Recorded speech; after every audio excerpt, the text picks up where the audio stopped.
Boa noite. Governo do Estado confirma manutenção de convênio com a Emater. O comunicado foi um dos destaques da comissão representativa desta semana. Assegurou o repasse integral e com data já para depósito do valor, garantindo assim um trabalho de assistência técnica, né, dos extensionistas da Emater a todos os agricultores do campo. Né? E nas reapresentações de 2019, você vai lembrar a visita dos participantes do Congresso Internacional de Folclore. Passo Fundo é uma cidade muito conhecida mundialmente pelo folclore e acolhe todos muito bem. E a Câmara não podia estar fora desse grande momento para a cidade em ter representantes de 8 países aqui. Reveja ainda como foi o debate em torno da reforma tributária. E nós acreditamos que nesse momento que o país vive, a desoneração do consumo, liberar a folha de pagamento, desonerar a folha de pagamento para incentivar a geração de empregos é a nossa prioridade. E também as intenções do governo do estado para parcerias público-privadas. Porque em virtude da escassez de recursos, né, não resta muito outra alternativa senão buscar investimentos, buscar recursos para investimentos junto à iniciativa privada.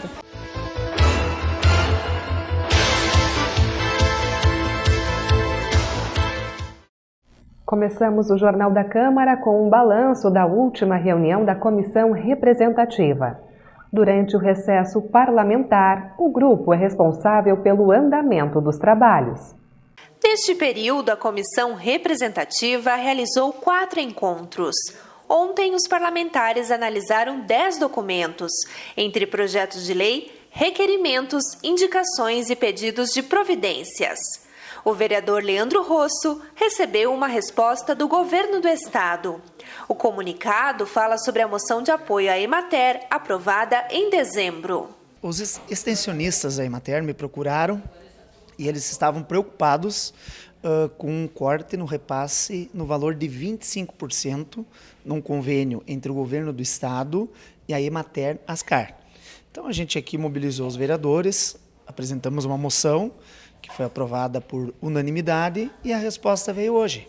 O governo do estado assegurou o repasse integral e com data já para depósito do valor, garantindo assim um trabalho de assistência técnica, né, dos extensionistas da Emater a todos os agricultores do campo. Né?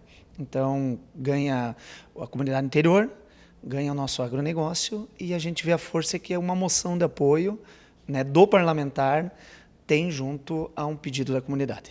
A próxima reunião da Comissão Representativa acontece no dia 4 de fevereiro, no plenarinho Fernando Ferrari. E o presidente Saul Spinelli convida a comunidade. A Comissão Representativa se reúne todas as terças às 14 horas, atende pedidos da comunidade, assim como demandas administrativas, análise de projetos do Executivo e demandas dos próprios vereadores. Os vereadores são escalados para participar das comissões, estão vindo nas reuniões, atendendo inclusive nos seus gabinetes. A Câmara funciona. O recesso parlamentar é para a questão das sessões extraordinárias que retornam agora em 15 de fevereiro. Em maio do ano passado, aconteceu o Congresso Internacional de Folclore e os participantes estiveram na Câmara de Vereadores. Lembre agora como foi esta visita.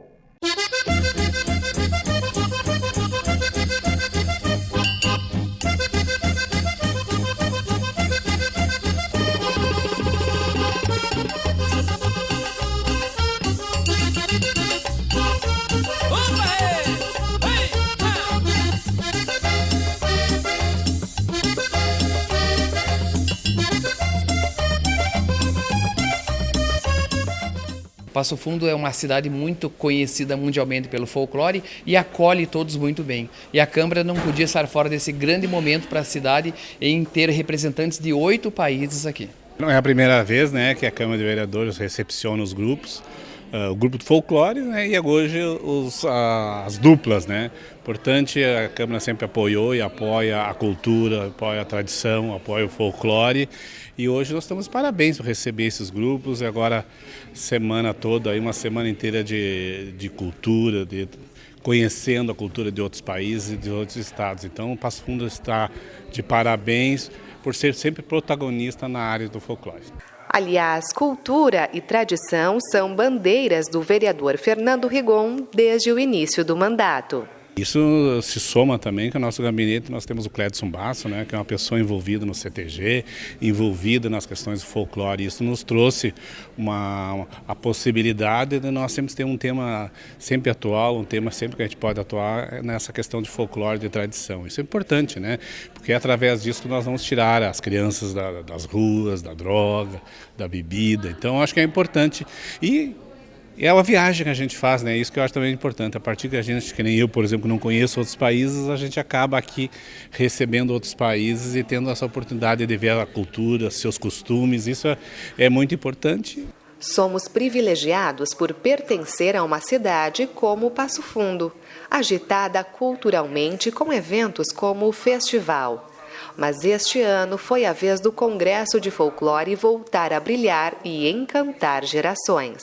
Eu sempre digo que o Congresso é um filho do festival. Eu, desde a sua primeira edição do Festival de Folclore, eu participo como voluntário e daí saiu a vontade de nós aprofundarmos um pouco mais o conhecimento do folclore. Então a ideia do Congresso é justamente isso, nós trabalharmos a questão teórica do folclore, convidando grandes diretores e conhecedores de folclore que estarão aqui apresentando palestras, ensinando e nos apresentando como é o seu folclore no país. E claro que é necessário ter a parte artística. Então, para isso, nós convidamos alguns casais desses diretores que vêm apresentar suas danças e nos ensinar um pouco havendo essa troca tão importante. De fato, é um verdadeiro intercâmbio cultural. Assim, segue mais uma edição do Congresso de Folclore, que neste ano traz a Argentina e o balé El Trébol pela 4ª vez. Sempre é um prazer regressar a Passo Fundo. É sempre um prazer voltar a Passo Fundo. Nós viemos pela primeira vez há muitos anos. Regressamos em 2014 e 2 anos atrás viemos para este mesmo congresso. Agora, novamente, Passo Fundo nos recebe pela 4ª vez. Isso nos deixa muito felizes. Uma cidade que cresce a cada dia. Mas, de fato, o afeto, o amor e a cordialidade dos organizadores e passofundenses nos deixa muito felizes. Os passofundenses nos põem muito felizes. E esta convivência vai além dos palcos. Pelo 2º ano, os representantes da Argentina estão hospedados na casa de Clédson, um dos voluntários do Congresso. É uma satisfação muito grande poder participar de um evento desse, onde nós estamos recebendo delegações da América Central, da América do Sul, digamos assim, do mundo inteiro, e poder proporcionar para eles uma boa estada em Passo Fundo, que esse é o nosso objetivo. E realmente, assim, desde o primeiro congresso, a gente abre a nossa casa para receber essas pessoas. Então, a coordenação do festival nos delega uma família, uma parede, como eu chamo, e nós recebemos e ficamos muito contentes de poder participar dessa forma. Em realidade, nos conhecemos com Clédson e... Nos conhecemos há 2 anos. Ele nos recebeu com tanto amor que regressar foi como voltar para a casa dos meus irmãos. Isso também é muito importante, esse carinho que aquece o coração. Então, estou recebendo os diretores, o casal, a parede argentina, como chamo, na minha casa, são 4 pessoas, e é uma sensação muito grande poder, além de compartilhar durante o congresso, durante as apresentações, durante todas as atividades do congresso, podemos ter esse tempo também dentro de casa para mostrar como é o nosso dia a dia para essas pessoas, para elas levarem para os seus países, para os seus grupos, como nós vivemos e como nós nos comportamos no dia a dia. E no próximo bloco você continua acompanhando o que mais foi destaque no mês de maio. É um minuto só.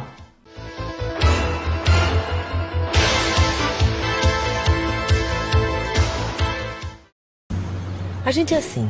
Quanto mais faz, mais dá conta de fazer. Mais desafios quer encarar. Valoriza cada momento. Agradece a vida e segue na luta. Sem medo de seguir em frente. A gente sabe que não usar o cinto é perigoso, mas acaba se arriscando. Até que um dia você sabe. A gente sabe o que tem que ser feito no trânsito. Basta fazer. Se você está em uma área de risco de febre amarela e nunca tomou a vacina, procure a unidade de saúde mais próxima e vacine-se a partir dos 9 meses de idade. Quem já tomou uma dose já está protegido e não precisa se vacinar novamente, desde que tenha o comprovante de vacinação. Mas atenção, se você tem mais de 60 anos ou está gestante, deverá ser avaliado pelo serviço de saúde antes de receber a vacina. Febre amarela.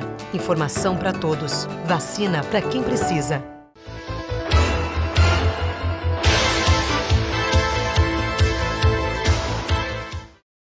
A reforma tributária deve ser votada em breve. A expectativa do presidente da Câmara Federal é aprovar o texto ainda no primeiro semestre, já que o assunto vem sendo discutido há um bom tempo.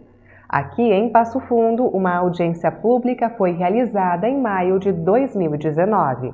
O pagamento de impostos é um assunto que preocupa quase todo brasileiro.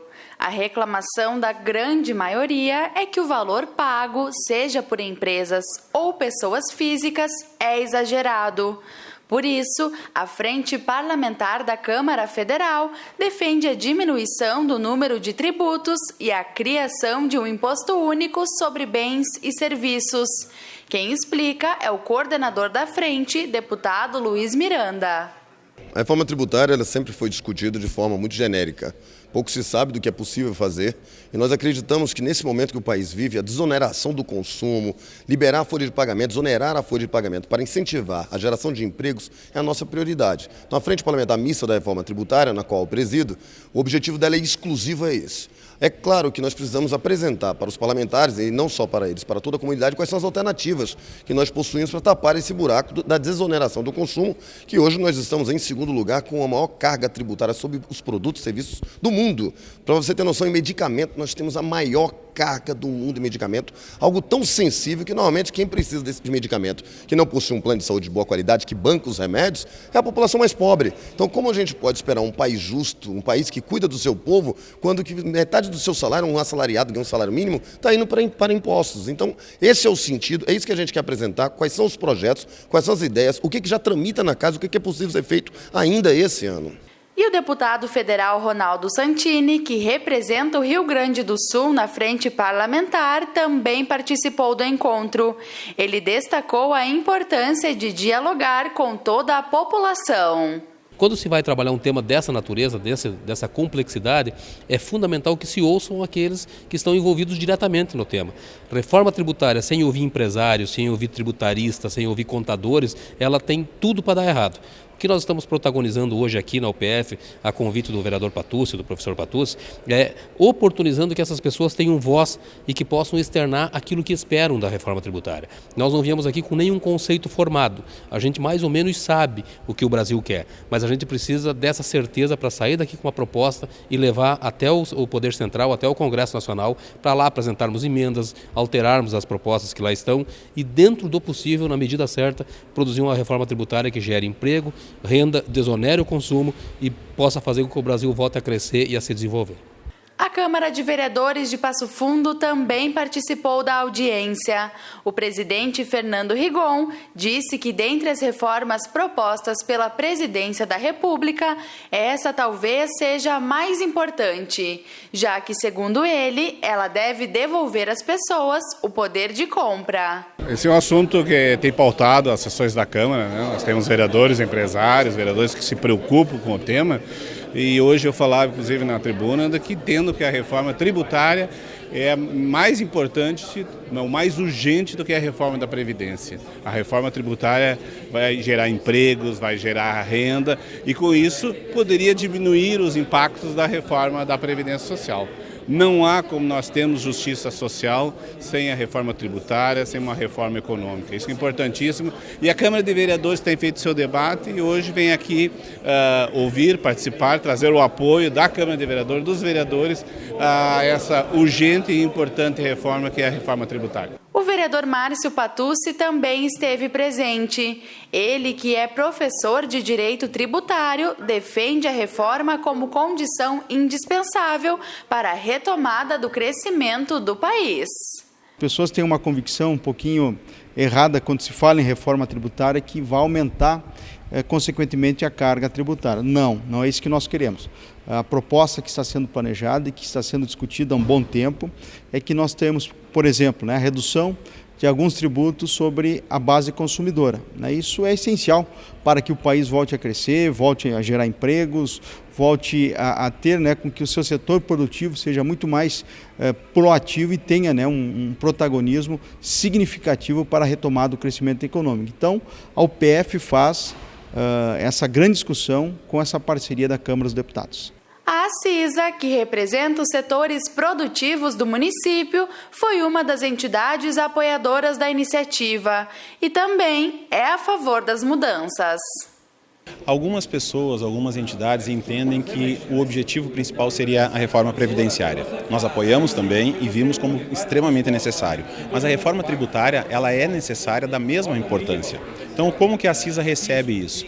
Apoiando os deputados, a iniciativa que eles estão tendo, nós temos que somar esforços, ou seja, apoiá-los, dando força para que esse projeto aumente e a votação tenha sucesso. Ninguém mais suporta não só a carga tributária, mas a forma da distribuição que esse dinheiro retorna para os estados e os municípios.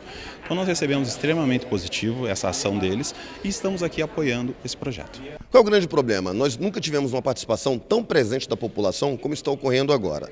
Então, quando a gente convida a população para participar, não só os empresários, o setor produtivo, os políticos, mas também a população em geral, nós ganhamos força para que não sejamos travados lá na frente por boicotes. É óbvio, quando você fala em cobrar lucros e dividendos, tem um grupo de especuladores no país que se sentem incomodados. E o que são esses grupos de especuladores? Não geram emprego nenhum no nosso país, não contribuem com nada, não estão preocupados com a nação por si só, e sim ter lucro e oferecer esses lucros somente para eles. Então, para você ter um combate, um enfrentamento contra essa parcela que é mínima no nosso país, a gente estima que menos de 2,7% seriam de fato atingidos, é para que essas pessoas não pressionem os parlamentares, não tragam problemas para o desenvolvimento de uma boa reforma. É importante ter esse diálogo, escutar a população, emendar, alterar, se for necessário, o que a população entende que é nocivo para ela, porque o objetivo dos parlamentares, penso eu, é proteger a população, fomos eleitos para isso. Então a opinião pública ela tem que sempre prevalecer na frente da opinião de grupos privados, setores que querem, na verdade,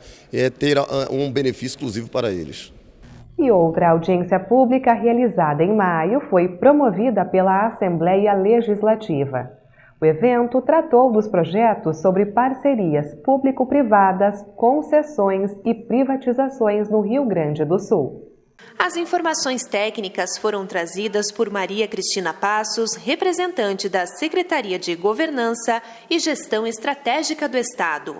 Ela mencionou algumas propostas que contemplam a nossa região. O Estado está prevendo, na verdade, parcerias e concessões em todas as áreas que mostrarem interesse e tiver viabilidade técnico-econômica. Na questão dos presídios, existe um interesse, já começaram os estudos, enfim, a prospecção.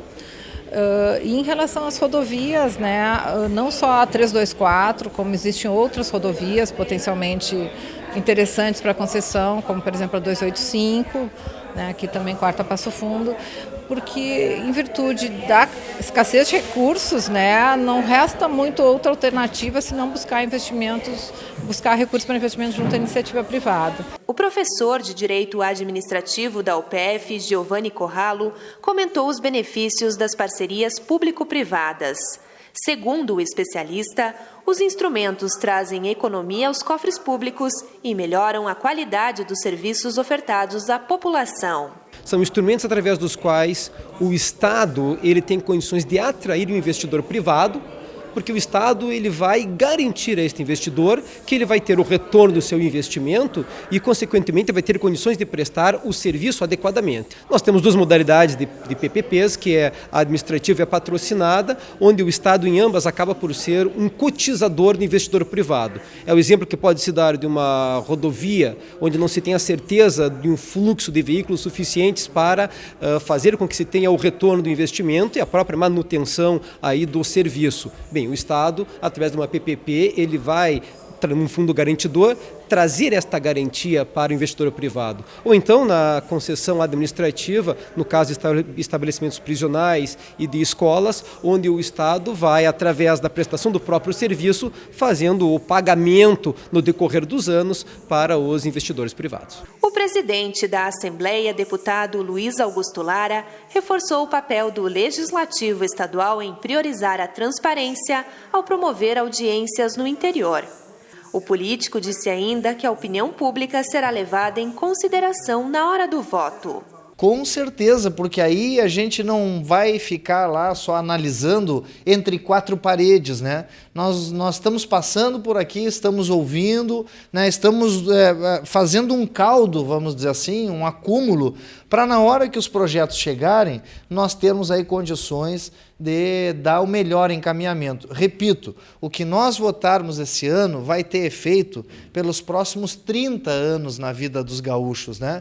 Então esse é, quem sabe, um dos anos mais importantes da história moderna do parlamento, da história contemporânea do parlamento. Porque se nós errarmos agora no preço do pedágio, se nós errarmos agora na concessão da Corsã, se nós errarmos agora no que fazer com o dinheiro da venda das estatais, quem vai pagar esse preço durante 30 anos é a população. E esta edição do Jornal da Câmara está chegando ao fim. Obrigada pela sua companhia, uma ótima noite e até amanhã.